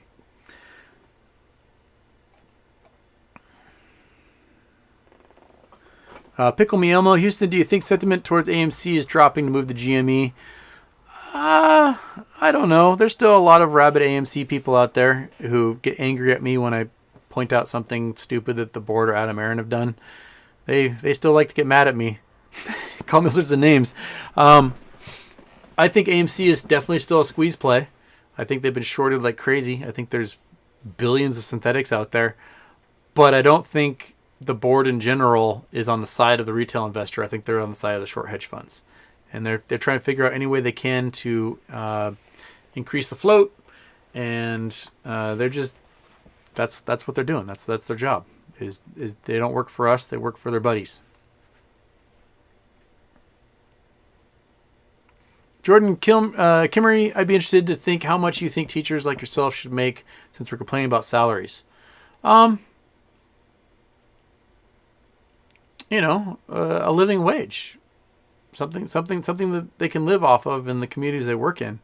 And that might mean that if you are a teacher in the city of Seattle, it might be $100,000 a year is what you need to make, plus benefits.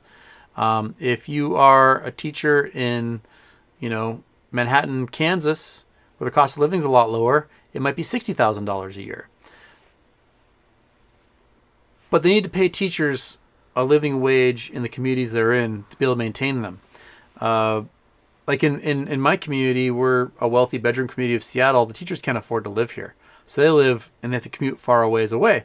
And days like today, where someone closer to the peninsula, they got a bunch of snow, and we didn't get any snow here, but if it wasn't midwinter break right now, which it is, the school would be canceled because teachers wouldn't be able to make it to the island because it snowed where they live because they can't afford to live here. You get weird things like that. You need to, every community, no matter how wealthy they are, they need to have some ability for those who work and serve the community to have access to living in the community. And yeah, if we had universal health care in this country, the $9,000 per student in this country that we pay towards education, 30% of that goes to health insurance for employees of the school districts. 30%. So we can look at like per student costs between, the United States and France. And we say, it's pretty comparable. But 30% of the money allocated for students in France goes to the education of students, not to paying for health insurance, because health insurance is already paid for via a universal system. So if we want to improve schools greatly, another way to do that is universal health care. Imagine if you got Microsoft and GM and General Electric and the airlines and all these folks on board with creating a universal healthcare system because it would save them $15,000 per employee per year. And now imagine if the unions realized, if we have to spend all of our time fighting for healthcare benefits every contract cycle because all of our healthcare was taken care of, that would mean an extra $15,000 per one of our members per year that could go into their wages. Can you imagine all these union members getting an extra $15,000 a year in cash because they no longer had to worry about fighting for healthcare in their union contracts? If union leaders could rephrase that argument and be like, let's push for universal health care and I'll get you an extra $15,000 a year in cash in your pocket, over $1,000 a month per employee, that could revolutionize pay across the United States. People would no longer have to keep jobs just for healthcare benefits. They could move into careers they want. They could take jobs in fields they're experts in. They wouldn't have to worry about, I'm 62 years old and I've got to go work as a Walmart greeter to supplement my, Medicare or whatever. Just cover them. No deductibles, no co-pays. If you have a health problem, you just go to the hospital and you get treated, and that's it.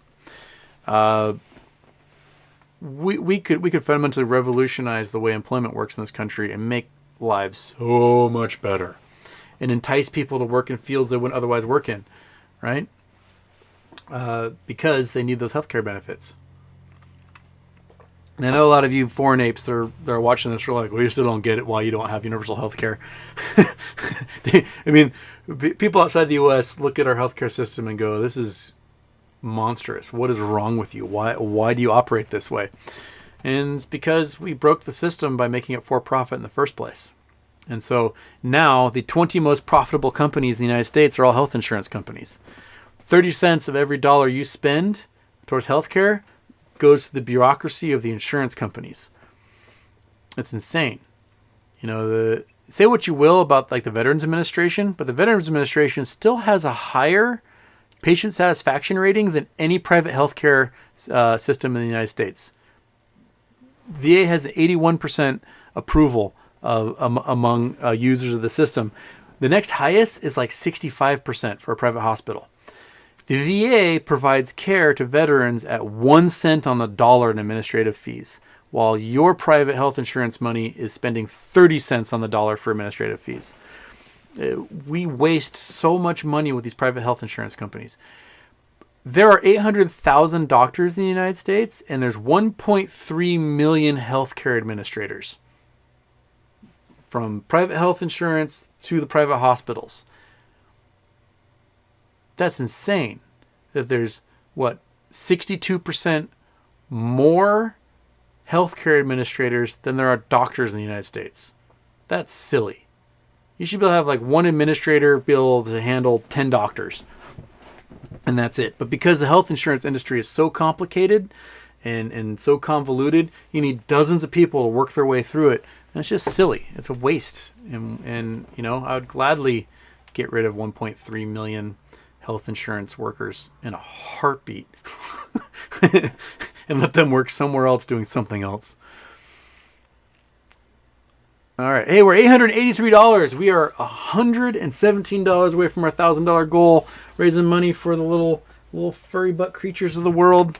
The monkey butts everywhere, raising money for the Humane Society. And thank you so much to everyone who's donated. I should probably go through and do my thank yous.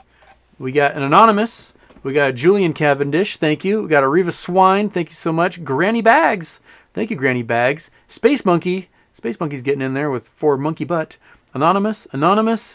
There we go. All right. Oh, Sean, Alexander, Richard Pestic. Ricardo Pestic. Who else we got in here? Anyone else new? That might be the little dirt there. Cameron Mirza. There we go. All right. Sweet. $883. We just need a few more donors and we'll get to our $1,000 goal for the Humane Society. Yeah. I wrote a message to YouTube because apparently YouTube never contacts the charities we raise money for, so they have no idea that we're raising money for them and doing good. And I'm hoping that we can get some recognition for you folks out there from the various charities. I'm sure they would love to recognize you guys for doing what you do. Save the Children, who we raised money for the Tonga eruption last month. They just happened to do an internet search and found our video feed and sent us a thank you. But the others don't even know to do that. They just get some money from YouTube and they're going to go, thanks, YouTube. But I'd love to be able to get you guys some recognition for all the money. I mean, we're at almost total since July, since I did the first charity show in July. I think we're at almost $13,000 that we've raised since July, which is awesome. That's basically closing in on $2,000 a month in total. And if this video gets 10,000 views, that's another $100 or so that's going to go to the charity as well. So the more views there are, the more the ad revenue goes to charity. So it's pretty awesome. Holy crap! $933. We're so close. $67 away. We're 6.7% away from our goal. You guys are rad. And because I scrolled down, I also cut off a whole bunch of the chat. So now I've got to start further down. So I'm still like an hour behind in the chat. We'll try to catch up to these questions here. Okay. Peter Bartow, will they go after RICO money to help pay for the MOAS? That would be a good question. If they can establish RICO charges against these groups, that might give them the opportunity to freeze offshore bank accounts that have this cash that they've probably been stashing things in. And if they've accessed these records, they may know which accounts are where from a lot of these seized records and the warrants they've gotten. So you might be right. If a big company like Citadel goes down based on these racketeering charges, and they can tie to bank accounts around the world, they might have ability to seize billions, tens of billions, even hundreds of billions of dollars just from that one group. That'd be interesting. Yeah, that could probably pay for a lot of stuff. It might be slow going. It might be a way that the Fed still might have to print to bail stuff out, and then years down the road they can seize this money and pay off whatever bonds they generate to do that. But yeah, no, that's a good point. The criminals should be paying for it. That's my opinion. So yeah. So thank you, Anonymous. Thank you, Hayden J. Real Estate. Thank you so much. Awesome. Fantastic. All right. Homer's Ghost, thoughts on Putin declaring 2 areas in Ukraine as independent states? Yeah, this is exactly what Putin did in Georgia. Was he declared these regions in Georgia independent states, then he invaded to guarantee it and use it to overthrow the Georgian government. He's doing the same thing in the Ukraine. This is exactly his MO. Not only that, but the official announcement from the Russian government on Ukraine in 2000, or sorry, on Georgia in 2008, and the one they released yesterday about Ukraine are the exact same thing. They just replaced Ukraine with Georgia in the wording. It's the exact same declaration, word for word. So yeah, this is Putin's way of continuing his sphere of influence and maintaining his kleptocratic goals. The Eurasian mafia, the Russian mafia, is very powerful, and they've got their tendrils in these places, and they do not want to lose their ability at milking these satellite states for as much as they can. Putin does not agree with the Minsk treaty over, establishing these independent nations out of what had been the Soviet Union. He does not think the Soviet Union should ever have broken up. He thinks that they all belong to Russia and belong to him. And that's his goal. He will maintain as much, and they can be an independent state so long as there's a Putin puppet running the country. And if there's a Putin puppet running the country, then he's got to invade and make it part of his country, right? And that's his goal. That's what he wants. And he stated that as his goal. He stated time and again that the Soviet Union should never broken up and that all those countries belong to him. So, that's what he's doing.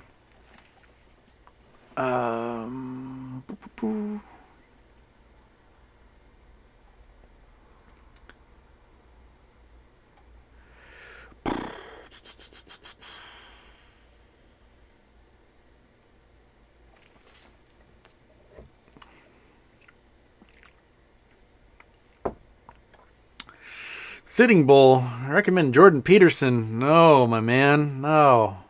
Jordan Peterson is a terrible, terrible person. He's, Jordan Peterson grosses me out. That dude is racist, sexist, and just wrong. He's addicted to benzos. He's got a terrible diet. He's got a weird cult of personality that he thrives upon. He doesn't know how science works. He doesn't think global warming is a thing.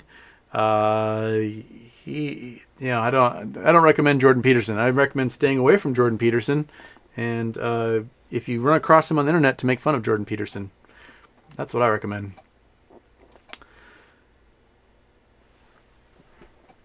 Sleepy Vampire, CEO of this channel, how much do you pay your mods? Not enough. I don't pay. The mods are volunteer work, and I want to get to a point where I could afford to pay them. That'd be awesome.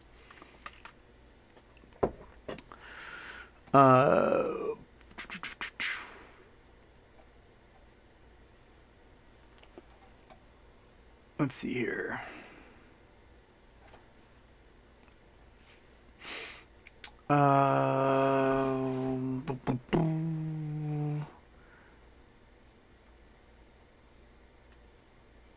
Coffee, Donuts, Homer, Tom Cruise changed jacket patch from Top Gun for China's censors to release Maverick. That's one of those things. I wonder what the jacket patch was that he had to change. I would be interested to see that. And they probably definitely won't be like fighting Chinese fighter jets if Maverick gets released, right? There's a lot of censorship that will go on. Otherwise, the movies won't be released in China, and China's a huge marketplace for movies. But they can't let anyone think that the rest of the world, might have a Chinese enemy in a movie or something. Okay, we're $938. Woo! We're $62 away from our goal. $62 away.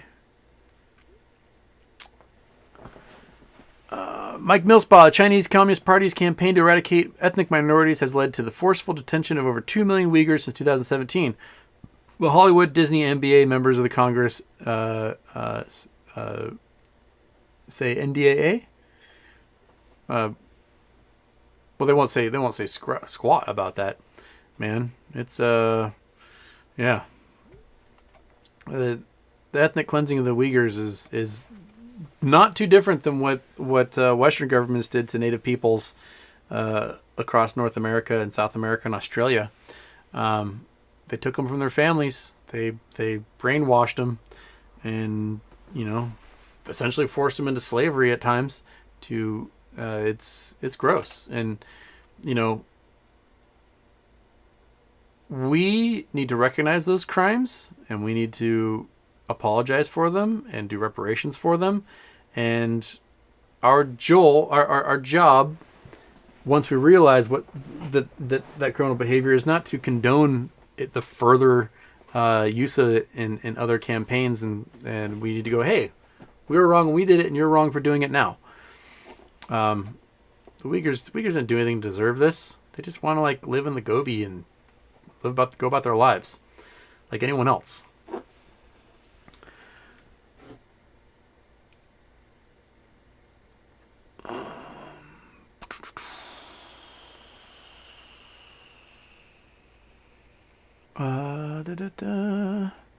We're still sitting at 938. We're so close to our $1,000 goal, monks. We're so close. We're so close. Art Lopez, America's falling apart. Time for the young people to change the culture of the corrupt government. I hope we can and not fall victim to becoming that corrupt government. I do see, like one of the promising things is that the younger folks who are members of the Senate and House, they're the ones pushing for things like ending stock trading by elected officials, because they're doing tons of insider trading. They want to make it against the law to trade stocks with the insider information they have. And the older generation in the House and Senate are like, why would we do that? Because they're making hundreds of millions of dollars off of being able to do insider trading. Working in government should be an altruistic goal and not a financially incentivized goal. You should not go for a career representing the people to fleece them of hundreds of millions of dollars. Your goal should be to represent them and help them out. And, if you want to make hundreds of millions of dollars, go in the private sector. Don't go into the public sector. And I think, if they make trading illegal, you'll see a whole bunch of people resign their positions in Congress. They'll be like, I'm out. Because they were never there for you. They were there for them. And that's and I think a big step along the way is going to be outlawing trading. And we will see a fundamentally different group of folk running for office if they're not allowed to trade anymore. Okay.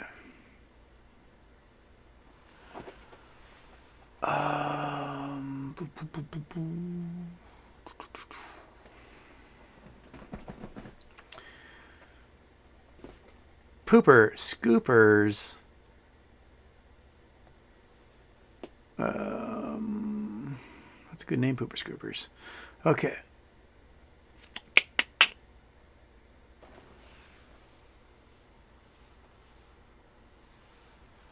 Yes. Sitting Bull, I've sworn that 260 of my GME shares shall have 30% post-taxes given to charities dedicated to helping children, as in hospitals. Make it more than just yourself. Get that blessing. I totally agree with that. I think the most beautiful part of the potential of MOAS is the helping others aspect. And I think that is just the beautiful part. The most beautiful thing we can do is when MOAS happens, the market is going to be in the shitter. Inflation will be through the roof. People will be losing jobs. And the few of us, the minority of the population that has invested and hedged themselves against this by being in these negative beta stocks that are heavily shorted, it will be our responsibility to help our friends, family, and neighbors rise up from that. And we can invest our money into Vanguards and other things and see those yearly returns. Or a lot of it we can invest into our friends, family, and neighbors and see returns that way. I think that's a beautiful thing. I think help those who can't necessarily help themselves is what we're doing, and it's the entire reason we got this whole charity show going. The creatures, the little monkey butts of the world, little fuzzy monkey butts, they need all the love we can give them also. And we're at $958. We are $42 away from our ultimate goal, 4.2% away from our goal of $1,000. Oh boy! All right, And we're 2 hours and 5 minutes into the show. We're gonna try to get to that $1,000 if we can here. My voice, which is absolutely shredded by cedar pollen that's dumping a month early. I'm gonna keep going. Okay. Anna Rolik, speaking for the Screaming Trees, did you see that Mark Lanigan died? What? Mark Lanigan died? What the what?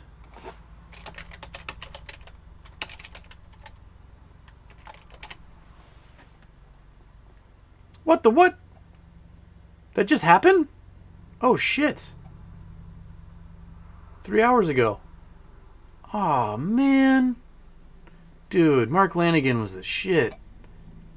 His solo albums are incredible. Oh my gosh. He was my favorite. Oh. That sucks. 57. Man. Ah, shit. Mark Lanigan was just the coolest. Oh. His voice was so great too. Didn't specify cause. Oh man, I knew he had lots of drug problems to overcome over the years. I always hoped that he would get himself all cleaned up and live a long, healthy life, keep making lots of awesome songs. Man.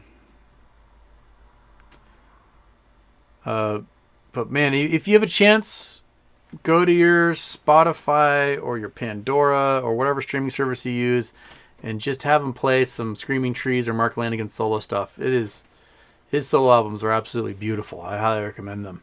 But Lanigan. Yeah, they just told me in the chat. Yeah. No, okay. Yeah. It's a bummer. Long COVID. A long COVID? Was that? Long COVID. That's what you heard? He had bad time. 4 months last week. Shit. So, man, my roommate's saying that it was long COVID that got him. Well, crap. Get vaccinated, folks. Get vaccinated so that the Mark Lanigans of the world don't have to die. And we can all live to our potential and not die 57 years old, man. Because he made some just amazing music. Absolutely just incredible music. He is... Ugh. Pour one out for the homies. That's a bummer. Seattle legend right there. And if you have a chance, watch Hype. He's featured in that documentary. It came out in the late 90s, and it's about the grunge era, and it's funny and really informative, and highly recommend it. It's a beautiful short little film about like the 5 years that Seattle was on the map for grunge, and them messing with the New York Times and others. Like some New York Times person called and was like, "Can you tell us the slang about like behind the grunge movement?" And the secretary at Sub Pop Records just made up a whole bunch of phrases, and they actually published it. Lame Stain, Down on the Upside, which became the title of a Soundgarden album later. Yeah, they did some goofy stuff. It's a funny tribute. Stream your Mark Lanigan, watch your Hype, and pour one out for the homie. We passed 1,000.